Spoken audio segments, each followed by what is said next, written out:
Yes, kanongere nguhereze ikaze ku YouTube channel ya Rwanda ni Future. Uyu mwanya rero umukobwa rwose wamamaye hano ngaha mu gihugu cy'u Rwanda mu kuririmba indirimbo zo kuramya no guhimbaza Imana. Ngira ngo ntawe utazi ubukwe bw'uyu mukobwa ko burimbanyije rwose.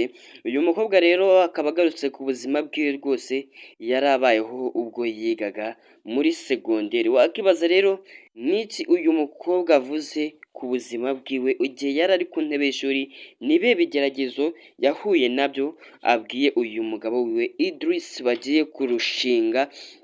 Reka aba ari byo turebera hamwe muri rusange rwose. Umukobwa Ishimwe Vestina avuze yuko ubwo yari ari ku ntebe y'ishuri hari ibigeragezo bimwe yagiye ahura nabyo mu buzima. Koko nibyo, ubuzima bwose waba ubayeho, waba ufite amafaranga cyangwa ntayo ufite, ntiwabura ibintu biguhungabanya bituma wumva udatekanye muri wowe ubwawe. Uyu mukobwa wacu rero nawe avuze yuko igihe yari ari ku ntebe y'ishuri hari ibintu bimwe na bimwe byagiye bimubangamira cyane. Impamvu rero uyu mukobwa rwose binakwiye kandi binumvikana kuba yarajyaga abangamirwa n'ibintu bimwe na bimwe, ni uko uyu mukobwa mu gihe yigagamo yari afatikanyije imirimo ibiri, harimo gukora umuziki ndetse n'undi murimo wo kwiga. Urumva yuko ni ibintu bibiri yari afatikanyije rwose, ntabwo yari kubura ibintu bimugora.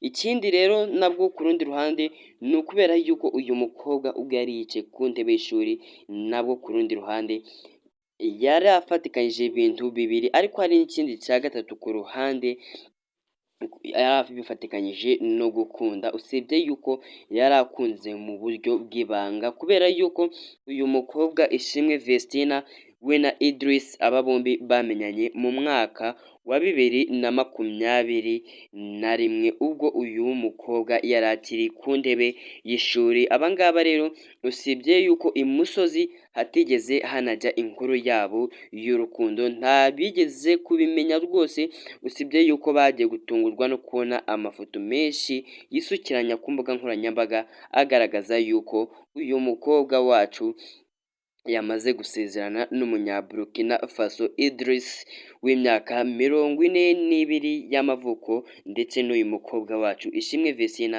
akaba afite imyaka 22 y'amavuko. Ngira ubwo ngubwo wabyumvishe neza, uwo bagiye kurushinga vuba aha ngaha amurusha imyaka 20 y'amavuko.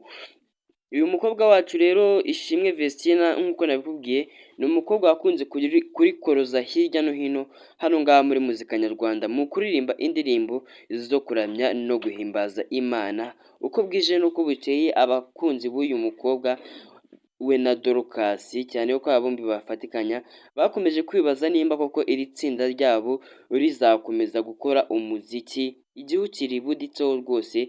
Benshi bakomeje kubigarukaho kuko bavuga yuko aba bagiye gutandukana bombi, buri wese agakora umuziki ku giti cyiwe. Ngira murabizi iyo umuntu rwose yakiriye inshingano z'urugo, hari ibintu bimwe na bimwe areka burundu. Uyu mukobwa wacu rero nawe gukora umuziki kwiwe biri kure cyane, nk'uko abafana biwe bagiye babigarukaho bavuga ngo nimba kuko agiye kwakira inshingano z'urugo, kubona indirimbo ziwe, ibihangano byiwe ni ibintu bizaba bigoye. Rero ibi ngibi nta gisubizo birabonerwa ndetse na n'uyu munsi, koko nimba uyu mukobwa wacu Ishimwe Vestina we na Dorcas nimba bazakomeza gukorana umuziki. Uko nimba bazakomeza gukorana umuziki rero muzabimenya, kandi koko nimba uyu Vestina yakira inshingano z'urugo batazongera gukorana nabwo muzabimenya.